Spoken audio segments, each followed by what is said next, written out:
Hello साथियों, आप सभी लोगों का जोहार दृष्टि चैनल में आप लोगों का स्वागत है। मैं सतीश कुमार आप लोगों के बीच यूरोटेरिया करंट अफेयर्स लेकर के आया हूँ। आज हम लोग इस पर चर्चा करेंगे, डिस्कस करेंगे, ठीक है। पॉइंट वाइज एमसीक्यू देखेंगे और बहुत ही महत्वपूर्ण चैप्टर है, वह है बजट। आप लोग जानते हैं कि ये हर एग्ज़ाम में, कॉम्पिटिटिव एग्ज़ाम में बजट का सवाल पूछे जाते हैं। लगभग 4 से 5 सवाल पूछे जाते हैं, बहुत ही महत्वपूर्ण सवाल रहते हैं, ठीक है। तो इस बार भी हम लोग देखेंगे। तो हम लोग चलिए शुरुआत करते हैं इस बजट पे। जो 50 बता दें आप लोगों की 50 इस पे महत्वपूर्ण क्वेश्चन है इस पुस्तक में। तो आज हम लोग उस पर डिस्कस करेंगे, चर्चा करेंगे। और पिछले वीडियो के माध्यम से भी हम थियोरेटिकल हम लोग डिस्कशन किए थे उस पर।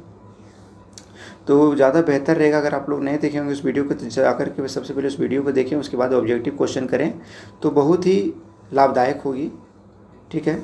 हम लोग इसमें इस क्वेश्चन के माध्यम से रिवीजन भी हो जाएगा हम लोगों का। तो चलिए आज हम लोग शुरुआत करते हैं इस वीडियो को। ये जो केंद्रीय बजट है 2025-26 है, इसमें से ऑब्जेक्टिव बेस्ड क्वेश्चन है। तो चलिए शुरुआत करते हैं। सवाल नंबर 1, केंद्रीय वित्त मंत्री निर्मला सीतारमण द्वारा मोदी सरकार के तीसरे कार्यकाल का जो दूसरा बजट कब पेश किया गया है? तो यह कब पेश किया गया है दूसरा बजट? तो यह 1 फरवरी 2025 को, ठीक है। तो हम लोग जानते हैं कि प्रत्येक वर्ष बजट जो पेश होता है वह 1 फरवरी को ही होता है, ठीक है। आगे की ओर बढ़ते हैं, अगला सवाल देखते हैं। वित्त मंत्री निर्मला सीतारमण द्वारा पेश किए गए बजट में विकास के कितने इंजनों को रेखांकित किया गया है? पिछले वीडियो के माध्यम से हम बतलाए थे आप लोगों को, वहाँ हम लोग विशेष डिस्कस किए थे कि 4 इंजन दिया गया बजट में, बतलाया गया, उस पर रेखांकित किया गया है। जो पहला है उसमें कृषि क्षेत्र में, दूसरा एमएसएमई क्षेत्र में, तीसरा निवेश क्षेत्र में और चौथा निर्यात क्षेत्र में। तो कुल कितने इंजन है उसमें? 4 हैं, ठीक है। तो इसका उत्तर होगा 4। अगला सवाल है, केंद्रीय बजट 2025 की थीम क्या थी? सब देखिए, यह जो सवाल है सब थ्योरीज के हैं, तो हम लोग का रिवीजन हो जा रहा है, ठीक है। अगर आप लोग वहाँ से देख लिए होंगे और अब अगर हम लोग इस वीडियो को डिस्कस कर रहे हैं इस चैप्टर को, तो बहुत ही आसान लगता होगा, ठीक है। तो 2025 का थीम क्या है? तो सबका विकास, ठीक। इसका उत्तर होगा सी। अगला सवाल, वित्त मंत्री निर्मला सीतारमण द्वारा 2025 में पेश किया गया बजट, इनके द्वारा पेश किए गए बजट का कौन सा क्रम था? तो कौन सा क्रम था? तो वह था 8वां, ठीक है। अगला सवाल बहुत ही इंपॉर्टेंट क्वेश्चन है, आप लोग विशेष ध्यान दीजिएगा, इस पर आने की संभावना बनती है। अगला सवाल है, केंद्रीय बजट 2025-26 के अनुसार कुल व्यय कितना होने का अनुमान लगाया गया है? जो खर्च बताया गया है कितना अनुमान लगाया होने का बताया गया है? तो इसका उत्तर क्या होगा? 50,62,6345 करोड़, उत्तर डी, ठीक। अगला सवाल, बजट 2025-26 के अनुसार राजस्व प्राप्तियां कितना होने का अनुमान है? बहुत ही इंपॉर्टेंट है। जो राजस्व प्राप्तियां की जो अनुमान बतलाई गई है वह कितना है आपका? तो 34,20,409 करोड़, उत्तर होगा बी। अगला सवाल, बजट 2025-26 के अनुसार राजकोषीय घाटा, बहुत ही महत्वपूर्ण है, राजकोषीय घाटा कितना होने का अनुमान है? तो आपका राजकोषीय घाटा जो है यह है 15,68,936 करोड़, उत्तर ए। अगर इसे हम प्रतिशत के दृष्टिकोण से देखें, प्रतिशत के दृष्टिकोण से पूछी जा सकती है, तो यह है 4.4%, ठीक है। अगला सवाल है, बजट 2025-26 के अनुसार प्रभावी राजस्व घाटा कितना होने का अनुमान है? इसका उत्तर होगा 5,23,846 करोड़, ठीक है, उत्तर बी। अगर प्रतिशत के दृष्टिकोण से अगर हम लोग देखें तो 1.5%, ठीक है। अगला सवाल की ओर हम लोग बढ़ते हैं। बजट 2025-26 के अनुसार राजकोषीय घाटा जीडीपी का कितना प्रतिशत रहने का अनुमान है? तो देखिए, ये सवाल अभी हम लोग बताए थे, इसी को प्रतिशत में घुमा करके पूछ दिया गया है। तो हम लोग जानते हैं कितना होगा? 4.4%, ठीक है। अगला सवाल, बजट 2025-26 के अनुसार राजस्व घाटा का जीडीपी का कितना प्रतिशत में पूछा गया है? तो कितना होगा इसका? हम लोग इसका भी अभी देख चुके थे 1.5%। ठीक, आंसर सी होगा। नेक्स्ट क्वेश्चन है, बजट 2025-26 के अनुसार प्राथमिक घाटा जीडीपी का कितना प्रतिशत रहने का अनुमान है? तो प्राथमिक घाटा जीडीपी का प्रतिशत कितना रहने का अनुमान है? तो यह है आपका 0.8%। ठीक, आगे की ओर बढ़ते हैं। बजट 2025-26 के अनुसार प्रभावी राजस्व घाटा जीडीपी का कितना प्रतिशत रहने का अनुमान है? तो इसका उत्तर कितना होगा? 0.3%। ठीक, आगे की ओर बढ़ते हैं। बजट के अनुसार 2025 के अनुसार प्राथमिक घाटा का कितना रहने का अनुमान है? 2025 का जो प्राथमिक घाटा है वह कितना रहने का अनुमान है आपका? तो वह है, इसका उत्तर कितना होगा? 2,92,598 करोड़। उत्तर ए।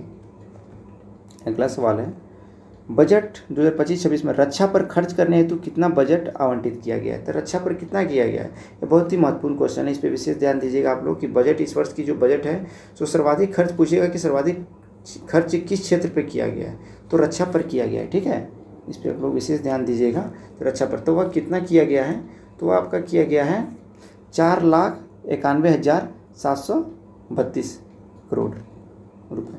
ठीक, अगला सवाल है, बजट 2025-26 में शिक्षा पर, ठीक है, शिक्षा पर खर्च करने हेतु कितना बजट आवंटित किया गया? जो आपका शिक्षा क्षेत्र में जो किया गया बजट उस पर कितना किया गया है आपका?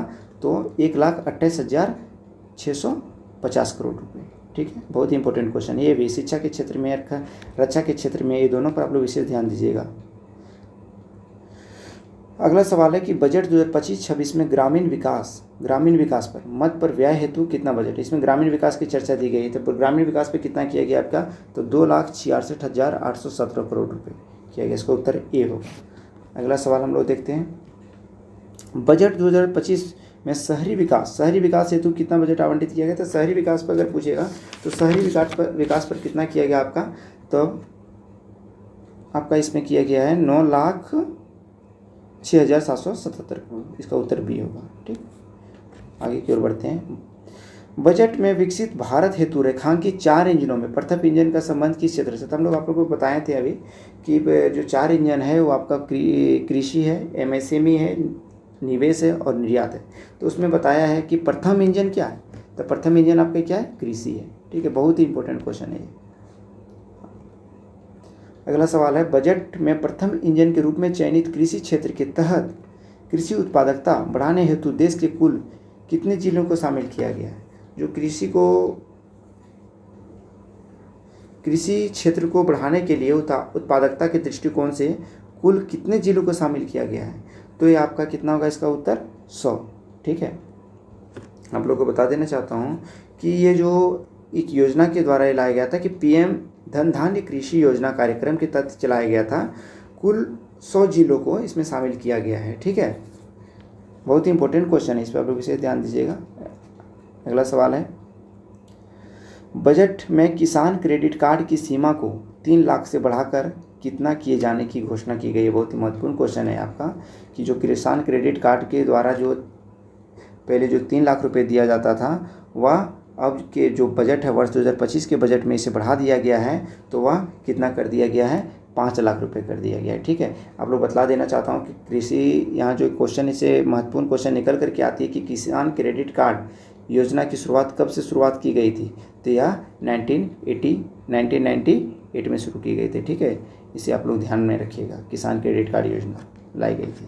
चलिए आगे की ओर बढ़ते हैं हम लोग। नेक्स्ट सवाल है, बजट 2025-26 में मखाना के उत्पादन, बहुत ही इंपॉर्टेंट क्वेश्चन है बिहार के लिए, मखाना के उत्पादन, प्रसंस्करण तथा मूल्य संवर्धन को बढ़ाने हेतु किस राज्य में मखाना बोर्ड की स्थापना किए जाने की घोषणा की गई है? तो मखाना बोर्ड की स्थापना कहाँ की जाएगी? तो आप लोग जानते हैं कि मखाना जो है सो या कहाँ का है? बिहार का है। तो इसे हम लोग जानते हैं कि जीआई टैग प्राप्त हुआ है। तो या जो मखाना बोर्ड की जो स्थापना की जाएगी वह कहाँ की जाएगी? वह बिहार में की जाएगी। ठीक है, इसका उत्तर सी।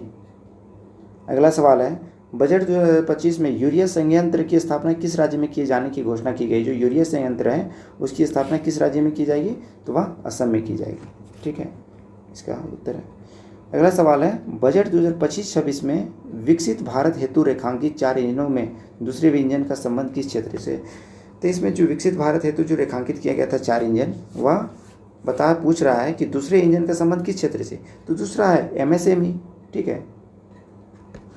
अगला सवाल है, बजट 2025-26 में एमएसएमई के लिए ऋण कवर को 5 करोड़ से बढ़ा करके कितने किए जाने की घोषणा की गई है? तो इसे कितने किए? इन्हें 5 करोड़ से बढ़ा करके इसे कितना कर दिया गया है? 10 करोड़। ठीक है, याद रखिएगा। अगला सवाल है, बजट 2025-26 में किए गए घोषणा के अनुसार किस राज्य में राष्ट्रीय खाद्य प्रौद्योगिकी संस्थान की स्थापना की जाएगी? इसमें बताया गया, पूछा जा रहा है कि राष्ट्रीय खाद्य प्रौद्योगिकी संस्थान की स्थापना कहाँ की जाएगी? तो यह आपका बिहार में की जाएगी। ठीक है, बहुत ही महत्वपूर्ण क्वेश्चन है बीपीएससी के लिए। अगला सवाल, बजट 2025-26 में रेखांकित 4 इंजन में तीसरे इंजन का संबंध किस क्षेत्र से? तो पहला था कृषि, दूसरा था एमएसएमई और तीसरा आपका क्या था? निवेश। ठीक है, तो इसका उत्तर क्या होगा? निवेश। उड़ान क्षेत्रीय संपर्क योजना के अंतर्गत कितने नए गंतव्यों को शामिल करने की घोषणा की गई? यानी कि कितने उड़ान जो संपर्क योजना है, तो सबसे पहले हम लोग ये जान लेंगे कि उड़ान क्या है। उड़ान आपका जो है, इसका जो फुल फॉर्म होता है वो उड़े देश का आम नागरिक। वह किसके द्वारा लाया गया था? तो यह पीएम मोदी जी के द्वारा लाया गया था। अक्टूबर 2016 में यह योजना को लाया गया था। ठीक है, यानी कि उड़े देश का आम नागरिक, इसका अर्थ यह निकल कर के आता है कि जो हवाई यात्रा जो बड़े बड़े उद्योगपतियों अमीरों लोग के लिए था, तो वह इस संकल्प को लाया गया है उड़ान की, ताकि जो गरीब लोग हैं, ताकि उन लोग भी हवाई क्षेत्र का, हवाई यात्रा का आनंद ले सके। ठीक है, अपना यात्रा कर सके, इसीलिए उसी के दृष्टिकोण से लाया गया था। तो इसमें पूछा गया है कि क्षेत्रीय संपर्क योजना के अंतर्गत कितने नए गंतव्यों को शामिल करने की घोषणा की गई? तो इसका उत्तर होगा 120। ठीक है, बहुत ही महत्वपूर्ण क्वेश्चन है, इस पर विशेष ध्यान दीजिएगा आप लोग। अगला सवाल है, भारत सरकार की वर्ष 2025-26 में कितने डे केयर कैंसर केंद्र खोले जाने की योजना है? यानी कि डे कैंसर केंद्र कितने खोले जाएंगे? ये आपका तो लगभग 200। ठीक है, इसका उत्तर क्या होगा? 200। बीमा क्षेत्रों में प्रत्यक्ष विदेशी निवेश को 74% से बढ़ा करके कितने किए जाने की घोषणा की गई है? बीमा क्षेत्र में जो प्रत्यक्ष विदेशी निवेश जो है उन्हें 74% से बढ़ा करके वह कितने किए जाने की घोषणा की गई है? तो इसका जो उत्तर होगा वो आपका कितना होगा? 100%। ठीक है। अगला सवाल है, नई कर व्यवस्था के तहत 12 लाख रुपए तक की आय पर कितना आयकर निर्धारित की गई है? बहुत ही महत्वपूर्ण सवाल है आपका बजट का, कि जो कर व्यवस्था जो अगर इस वर्ष जो सुधारा गया है, 12 लाख रुपए तक की आय जो है किसी व्यक्ति का, जो व्यक्ति का जो 12 लाख रुपए आय है, इनकम है, उनका जो टैक्स जो है सो कितना देना होगा? 0% देना होगा। ठीक है, वो कोई टैक्स नहीं देंगे। अगर आपका आमदनी अगर 12 लाख रुपए है 1 साल का, तो आपको कोई टैक्स नहीं देना होगा 12 लाख पर। ठीक है, बहुत महत्वपूर्ण क्वेश्चन है, इस पर विशेष ध्यान दीजिएगा। अगला सवाल है, बजट 2025 में वरिष्ठ नागरिकों के लिए कर कटौती को 50,000 से बढ़ाकर कितना किया गया है? ठीक है, जो वरिष्ठ नागरिकों हैं उन लोगों के लिए जो टैक्स जो कटौती की गई है, तो उन लोगों को 50,000 से बढ़ा करके कितना किया गया है? तो वह 1 लाख किया गया है। ठीक है, इसका उत्तर 1 लाख होगा। अगला सवाल, केंद्रीय बजट 2025-26 में किराए पर कटने वाले स्रोत पर कर कटौती टीडीएस की सालाना सीमा 2.40 लाख से बढ़ाकर कितना किया गया है? तो यह कितना किया गया है? 6 लाख। ठीक। अगला सवाल, केंद्रीय बजट 2025-26 में आयकर रिटर्न आईटीआर दाखिल करने की समय सीमा को 2 वर्ष से बढ़ाकर कितना किया गया है? तो इसका उत्तर क्या होगा? 4 वर्ष। ठीक है। अगला सवाल, केंद्रीय बजट 2025 में जल जीवन मिशन योजना को कब तक बढ़ाने की घोषणा की गई है? तो जल जीवन मिशन, सबसे पहले हम लोग ये जान लेते हैं कि जल जीवन मिशन योजना कब लाई गई थी। तो यह 15 अगस्त 2019 को लाई गई थी। ठीक है, बहुत ही महत्वपूर्ण सवाल है, इस पर विशेष आप लोग ध्यान दीजिएगा। जल जीवन मिशन जो है सो पीएम मोदी के द्वारा ही लाया गया था, 15 अगस्त 2019 को लाया गया था। ठीक है, तो उस समय बताया गया था, संकल्प रखा गया था कि हर घर जल पहुंचाना है। तो 2024 तक संकल्प रखा गया था, लेकिन नहीं हो पाया, तो इसे बढ़ा दिया गया है 2028 तक। ठीक है, बहुत ही महत्वपूर्ण क्वेश्चन है, इस पर विशेष ध्यान दीजिएगा आप लोग। 2028 तक इसे जल जीवन मिशन योजना को बढ़ा दिया गया है। चलिए आगे की ओर बढ़ते हैं। अगला सवाल है कि केंद्रीय बजट 2025 में जल जीवन मिशन के लिए कितनी राशि आवंटित की गई है। तो कितनी राशि की गई है, तो आप याद रखिएगा 67,000 करोड़ रुपया। ठीक है, इसका उत्तर होगा डी। ये भी बहुत ही महत्वपूर्ण क्वेश्चन है, इस पर भी विशेष ध्यान दीजिएगा आप लोग। अगला सवाल है केंद्रीय बजट 2025-26 में ज्ञान भारतम मिशन की घोषणा की गई है, इसका मुख्य उद्देश्य क्या है। तो ज्ञान भारतम मिशन का उद्देश्य क्या है, तो इसका मुख्य उद्देश्य है कि 1 करोड़ पांडुलिपियों का संरक्षण और दस्तावेजीकरण, यानी कि अर्थात इसका उत्तर डी होगा। 1 करोड़ पांडुलिपियों। पांडुलिपियों का अर्थ हो जाता है कि जो प्राचीन पत्ता जो था, प्राचीन काल में जो पत्ता, उसको संरक्षण करना है। ठीक है, अगला सवाल, केंद्रीय बजट में डीप ओशन मिशन के लिए कितने करोड़ रुपए बजट आवंटित की गई। तो डीप ओशन मिशन के लिए कितने करोड़ इसका आवंटित की गई है, तो रुपए 600 करोड़। ठीक है, उत्तर बी होगा। हाँ, ये बता देते हैं कि डीप ओशन मिशन कब लाया गया था, ये भी बहुत ही महत्वपूर्ण क्वेश्चन है। तो यह आपका अगर पूछा जाए कि डीप ओशन मिशन लाया गया था, कब लाया गया था, तो यह 2021 में लाया गया था। ठीक है, हाँ, एक तरह के पृथ्वी विज्ञान मंत्रालय के द्वारा लाया गया है। ठीक, इस पर हम लोग थोड़ा आप लोग विशेष फोकस कीजिएगा। अगला सवाल है केंद्रीय बजट 2025 से 36, सॉरी यहाँ क्वेश्चन 26 होगा, लेकिन यहाँ 36 मिस्टेक से लगे। चलिए, में किए गए घोषणा के अनुसार ग्रीनफील्ड हवाई अड्डे की स्थापना किस राज्य में की जाएगी। अभी पहले थ्योरी से क्वेश्चन है ये कि ग्रीनफील्ड हवाई अड्डे की स्थापना जो की जाएगी यह आपका बिहार में की जाएगी। ठीक है, बहुत ही महत्वपूर्ण क्वेश्चन है, विशेष ध्यान दीजिएगा, इस वर्ष की बीपीएससी का हिट क्वेश्चन है। केंद्रीय बजट 2025-26 में मनरेगा हेतु कितनी राशि आवंटित की गई है। तो 25 में मनरेगा हेतु कितनी राशि आवंटित की गई है आपका, तो इसमें 86,000 करोड़ रुपये। आप लोग जानते हैं मनरेगा के बारे में, यह एक तरह के ये नरेगा था पहले, इसे बाद में फिर मनरेगा लाया गया था। नरेगा पूछेगा इसे कब लाया गया, तो यह 2005 में लाया गया। यह क्या था, नरेगा। ठीक है, नरेगा। फिर इसे 2009 में क्या कर दिया गया, मनरेगा। ठीक है, इसे मनरेगा कर दिया गया। तो मनरेगा का फुल फॉर्म अगर पूछा जाए तो Mahatma Gandhi national rural employment guarantee योजना। ठीक है, इसे 2009 में लाया गया था। बहुत ही महत्वपूर्ण क्वेश्चन है, इस पर विशेष ध्यान दीजिएगा आप लोग। आगे की ओर बढ़ते हैं। कृषि के संदर्भ में केंद्रीय बजट 2025-26 का मुख्य फोकस क्या है। तो कृषि के क्षेत्र में अगर हम बोलें तो इसमें मुख्य फोकस क्या है, तो इसका मुख्य फोकस है कि कृषि उत्पादकता में वृद्धि और किसानों की आय को सुधारना। बहुत ही इंपॉर्टेंट है। बिल्कुल, कृषि की जो उत्पादकता है हमारे कृषि देश में अगर देखें, कृषि लोग 60% लोग लगभग कृषि क्षेत्र में संलग्न हैं, तो कृषि पर विशेष ध्यान दिया जा रहा है। ठीक है, कृषि को उत्पादकता में बढ़ोतरी की जा रही है और किसानों की आय में भी सुधारना बहुत ज़रूरी है। किसानों की आय सुधरेगी तो उन्हें प्रोत्साहन मिलेंगे, वो प्रोत्साहन अपने कामगार में भी लक्षित होंगे। ठीक है, आगे की ओर बढ़ते हैं हम लोग। अगला सवाल देखते हैं, बहुत ही हिट क्वेश्चन है, इस पर भी आप लोग विशेष ध्यान दीजिएगा। केंद्रीय बजट 2025 के तहत आत्मनिर्भरता मिशन का फोकस किन दालों पर है। बहुत ही इंपॉर्टेंट क्वेश्चन है, किन किन दालों पर है, तो यह अरहर पर भी है, उड़द पर भी है और मसूर पर भी है, यानी कि इन सभी पर होगा। ठीक है, अगला सवाल, केंद्रीय बजट 2025 में कितनी जीवन रक्षक दवाओं को सीमा शुल्क से पूरी तरह छूट देने की घोषणा की गई है। तो यानी पूछ रहा है कि कितने जो दवाएं हैं जो सीमा शुल्क, यानी कि उस पर जो सीमा शुल्क टैक्स है उसको छूट दे देगी, यानी नहीं लगेगी। तो वो कुल मिला के 36 दवाएँ। ठीक है, कौन कौन है, इस पर हम लोग चर्चा करेंगे बाद में। अगला सवाल देखते हैं। वीडियो काफ़ी लंबा हो रही है, इसी कारण से इसे हम लोग थोड़ी जल्दी ख़त्म करने की कोशिश कर रहे हैं। शिक्षा क्षेत्र में एआई को बढ़ावा देने के लिए कितने रुपए की लागत से नया सेंटर ऑफ एक्सीलेंस स्थापित करने की घोषणा की गई है। तो इसका उत्तर क्या होगा, रुपए 500 करोड़। ठीक है, अगला सवाल की ओर हम लोग आगे बढ़ते हैं।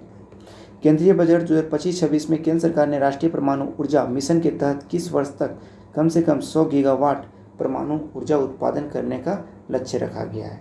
तो 100 गीगावाट परमाणु ऊर्जा उत्पादन करने का लक्ष्य कब तक रखा गया है, तो यह 2047 तक रखा गया। बहुत ही इंपॉर्टेंट क्वेश्चन है।